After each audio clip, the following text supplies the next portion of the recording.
సత్య ప్రత్యక్షత ఛానల్ కు స్వాగతం సుస్వాగతం. ఈ రోజు మరొక అంశంతో మీ ముందుకు వచ్చేసాను పిల్లరా. నేటి ధ్యానము కొరకు యోబు గ్రంథము 38వ అధ్యాయము 7వ వచనాన్ని మనం చదువుకుందాం. ఉదయ నక్షత్రములు ఏకముగా కూడి పాడినప్పుడు, దేవదూతలందరూ ఆనందించి జయధ్వనులు చేసినప్పుడు, దాని మూలరాతిని వేసిన వాడు ఎవడు? దేవుడు తన వాక్యం మన వింటిలో ఆశీర్వదించి ఫలింపజేయను గాక. పిల్లరా, ఇక్కడ దేవుడు పరిశుద్ధాత్మ దేవుడు చెబుతున్నటువంటి మాట ఏమిటంటే, జయధ్వనులు పాడారంట. ఉదయ నక్షత్రములు ఏకముగా కూడి పాడినప్పుడు, దేవదూతలందరూ ఆనందించి జయధ్వనులు చేసినప్పుడు, దాని మూలరాతిని వేసిన వాడు ఎవడు అని చెప్పబడతా ఉంది. ఇది దేవదూతల శాస్త్రం గురించి తెలిసిన వారికి ఈజీగా అర్థమవుతుంది. అయితే ఈ దేవదూతల గురించి తెలియజేసేటువంటి శాస్త్రాన్ని దేవదూతల శాస్త్రం అంటారు, ఇంగ్లీష్లో ఏంజియాలజీ అంటారు. ఇప్పుడు ఆ ఏంజియాలజీలోకి మనం వెళ్ళట్లేదు, కానీ దేవదూతలు ఏకముగా కూడారంట.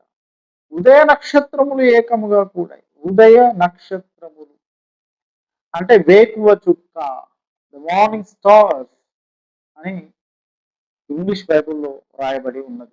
పిల్లారా, నక్షత్రములు ఏకముగా కూడి పాడినప్పుడు అంటే ఏమిటి? నక్షత్రములు ఏకముగా కూడడం ఏంటి అంటే, వారు వ్యక్తి కలిగినటువంటి వారు, వ్యక్తిత్వములు కలిగినటువంటి వారు. ఈ వ్యక్తిత్వములు కలిగినటువంటి వారు ఏకముగా కూడి ఏ పాట పాడుతున్నారు అంటే జయధ్వనులు పాడుతున్నారు. ఎందుకు జయధ్వనులు పాడుతున్నారు? ఏం జయం వచ్చింది? దేని కొరకు పాడుతున్నారంటే, భూమికి పునాది వేసినప్పుడు వీళ్ళు జయధ్వనులు పాడుతున్నారని లేఖనం సెలవిస్తా ఉంది. ఎందుకు జయధ్వనులు అని మనం ఆలోచించినట్లయితే, దేవదూతలు వారికి జయము రాకుండా అనుభవించిన రోజులు చాలా ఉన్నాయని మనకు అర్థమవుతూ ఉంది. భూమికి పునాదిని వేసినప్పుడు వాళ్ళకు జయము దొరికిందంట, అందుకే జయధ్వనులు చేశారు. ఏదో జయించడానికి వారికి ఆస్కారము లేకుండా పోయింది, కానీ భూమికి పునాది వేసినప్పుడు మాత్రం ఆ ఉత్సాహం అనేది వచ్చింది. ఎందుకు అంటే, దేవదూతలు దేవుడు కలగజేయగా కలిగినటువంటి వారు, దేవుడు సృష్టింపబడినటువంటి వారు. ఇదే యోబు గ్రంథంలో మనం చూసినట్లయితే, యోబు గ్రంథము 31వ అధ్యాయము 33, 34 వచనాలు మనం గమనించినట్లయితే, ఆదాము చేసినట్లు నా దోషములను దాచిపెట్టుకొని మహాసమూహములకును భయపడి కుటుంబ తిరస్కారములకు జడిసి నేను మౌనముగా నుండి ద్వారము దాటి బయలు వెళ్ళక రొమ్ములో నా పాపములు కప్పుకొనిన ఎడల పరమనున్న దేవుని దృష్టికి నేను వేషధారినవుదును అని లేఖనం సెలవిస్తా ఉంది. ఆదాము కొన్ని మహాసమూహాలకు, కుటుంబాలకు భయపడ్డాడంట. ఎందుకు అంటే వాళ్ళు తిరస్కరిస్తారు అని. మహాసమూహములు అంటే ఎవరు అంటే, దేవుడు కలుగును గాక అంటే కలిగినటువంటి వారు దేవదూతలు. సృష్టింపబడినటువంటి జ్ఞానజీవులని సమూహములు అని లేఖనం సెలవిస్తా ఉంది. తర్వాత కుటుంబములు అని పలుకుతుంది. కుటుంబములు అంటే ఒక భూగ్రహం, ఒక నివాస స్థలాన్ని చేసి ఆ నివాస స్థలంలో ఆదామును అవ్వను ఏ విధంగా అయితే భూమి మీద సృష్టించాడో, అలాగా ఈ విశ్వంలో ఉన్నటువంటి అనేక ప్రపంచాలలో దేవుడు ఇద్దరు వ్యక్తులని నిర్మించి సృజించి వారి ద్వారా సంతానం అనేది రావాలని దేవుడు నిర్ణయించి పెట్టాడు. వాళ్ళని ఏమంటున్నారంటే కుటుంబములు అని చెప్పబడతా ఉంది. ఈ దేవదూతలు అనేవారు రెండు రకాలుగా ఉన్నారు. ఒకరేమో సమూహము, రెండవదేమో కుటుంబాలు. అయితే వీరిద్దరూ కలిసి ఇక్కడ చేస్తున్నటువంటి పని ఏమిటంటే జయధ్వనులు పాడుతూ ఉన్నారు. ఎందుకు జయము? వాళ్ళకి జయం ఎందుకు కావాలి? అంతకుముందుకు ఎందుకు జయము లేదంటే, వారు కొన్ని విషయాలలో సహించలేకపోతున్నారు, భరించలేకపోతున్నారు. దేవుని ప్రేమని వారు పొందలేకుండా పోతున్నారు. అందుకే వాళ్ళకు జయము రావట్లేదంట. దేవుని దగ్గరికి వెళ్దామంటే వెళ్ళలేని పరిస్థితి.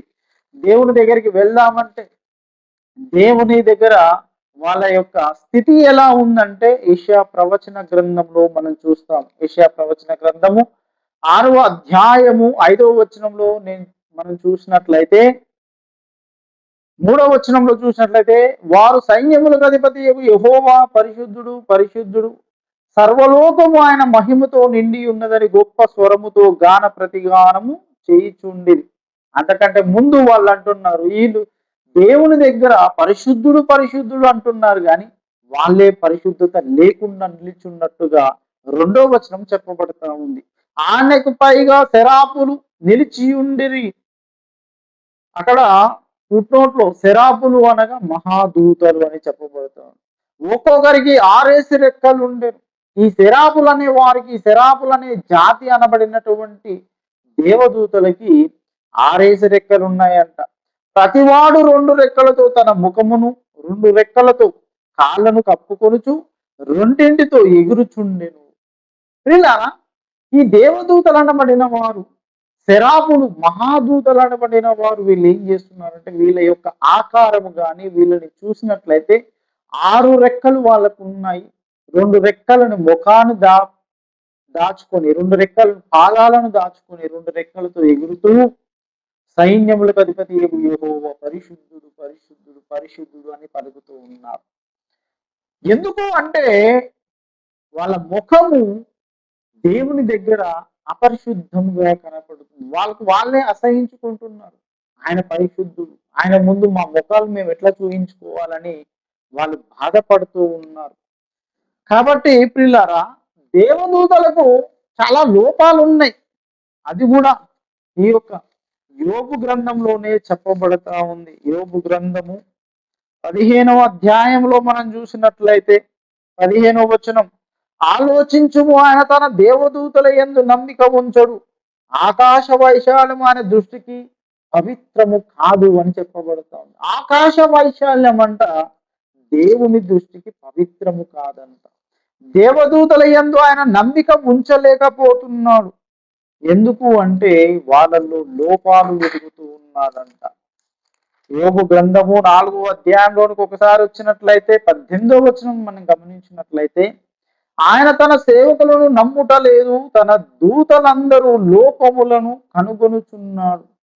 తన దూతల యందు ఏం కనుగొనుచున్నాడంటే లోపాలు కనుగొంటున్నాడంట. ఈ లోపములు కలిగినటువంటి వారు కాబట్టి దేవదూతలు ఏమయ్యారు అంటే దేవుని దృష్టిలో అపవిత్రముగా ఉన్నారు. దేవుని చెంతకు చేరలేకపోతున్నారు. వాళ్ళు చూడడానికి దేవుని దగ్గర దేవుని చుట్టుపక్కల ఉన్నట్టే ఉన్నారు కానీ 2 రెక్కలు ముఖముతో 2 రెక్కలు కాళ్ళని కప్పుకొని 2 రెక్కలతో ఎగురుతూ పరిశుద్ధుడు పరిశుద్ధుడు అని నిరంతరము వారు స్తుతి గానములు చేస్తున్నారు. అందుకే దేవుడు ఏం చేశాడు అంటే భూమికి పునాది వేశాడు. వీళ్ళు అడిగారన్నమాట, తండ్రి మేము మీ కుమారులం కానీ మీ చెంతకు చేరలేకపోతున్నాం, మీ ప్రేమకు మీ ఆప్యాయతకు నేను నోచుకోలేకపోతున్నాం, మేము నోచుకోలేకపోతున్నాం. మిమ్మల్ని చూస్తే మా అపవిత్రత మాకు కనపడుతున్నది అని చెప్పి, మా లోపాలు మాకే కనపడుతున్నాయి అని చెప్పి యథార్థంగా వాళ్ళు దేవుడే పరిశుద్ధుడు మేము పరిశుద్ధులము కాదు అని గాన ప్రతిగానాలు చేస్తూ బాధపడుతూ ఉంటే ఆ తండ్రి అయిన దేవుడు చెప్పాడనమాట. ఏమని చెప్పాడంటే, నా బిడ్డలారా, మీ కొరకు ఒకానొక ఘట్టములో ఒకానొక సమయములో ఈ యొక్క సృష్టికి నడిబొడ్డున ఒక భూగ్రహాన్ని నేను నిర్మించబోతున్నాను. ఆ భూగ్రహం మీద ఏం జరుగుతుంది అంటే మీకు కలిగినటువంటి అపవిత్రతకు విమోచన కలగబోతున్నదని దేవుడు నిర్ణయించాడంట. అందు నిమిత్తమే యేసు ప్రభుల వారిని భూమి మీదకి పంపించాడు అని లేఖనము స్పష్టంగా తెలియజేస్తూ ఉన్నది. కొలసీలకు రాసినటువంటి పత్రిక 1వ అధ్యాయము 17-18 వచనములు, ఆయన అన్నిటికంటే ముందుగా ఉన్నవాడు, ఆయనే సమస్తమునకు ఆధారభూతుడు. సంఘము ఆయన శరీరమునకు ఆయనే శిరస్సు. ఆయనకు అన్నిటిలో ప్రాముఖ్యము కలుగు నిమిత్తము ఆయన ఆది అయి ఉండి మృతుల్లో నుండి లేచుటలో ఆది సంభూతుడాయను. 19వ వచనం కూడా ఆయన యందు సర్వ సంపూర్ణత నివసింపవలనని ఆయన శిలువ రక్తము చేత సంధి చేసి ఆయన ద్వారా సమస్తమును, అవి భూలోకమందున్నవైనను పరలోకమందున్నవైనను, వాటన్నిటిని ఆయన ద్వారా తనతో సమాధాన పరుచుకొనవలని తండ్రి అభిష్టమాయను. వీళ్ళారా దేవుడు, తండ్రైన దేవుడు ఒక ఇష్టం అనేది ఏర్పరచుకున్నాడు. ఏమిటంటే ఇందాక చెప్పుకున్నాం కదా, యోగు గ్రంథము 15:15లో ఆకాశ వైశాల్యము ఆయన దృష్టికి పవిత్రములు కావు అని చెబుతూ ఉన్నాడు కదా. ఆ పవిత్రములు కానటువంటి స్థలాలను, అలాగే భూలోకంలో ఉన్నవి కానీ పరలోకంలో ఉన్నవి కానీ ప్రతి వస్తువు కానీ ప్రతి మనిషి కానీ ప్రతి జీవి కానీ ఏం చేయాలంటే శిలువ రక్తము చేత తండ్రితో సంధి చేయబడాలంట. దేవునికి స్తోత్రం కలుగునుగా. ఎప్పుడైతే యేసయ్య యొక్క రక్తము చేత వారు ఆ రక్తాన్ని, యేసుప్రభుల యొక్క రక్తాన్ని ఎవరైతే ఆశ్రయిస్తారో తండ్రైన దేవుడికి వారికి మధ్య ఏం ఏర్పడిందంటే సంధి ఏర్పడింది. అందుకు ఈ దేవదూతలు ఏం చేశారు అంటే గాన ప్రతిగానాలు చేశారు.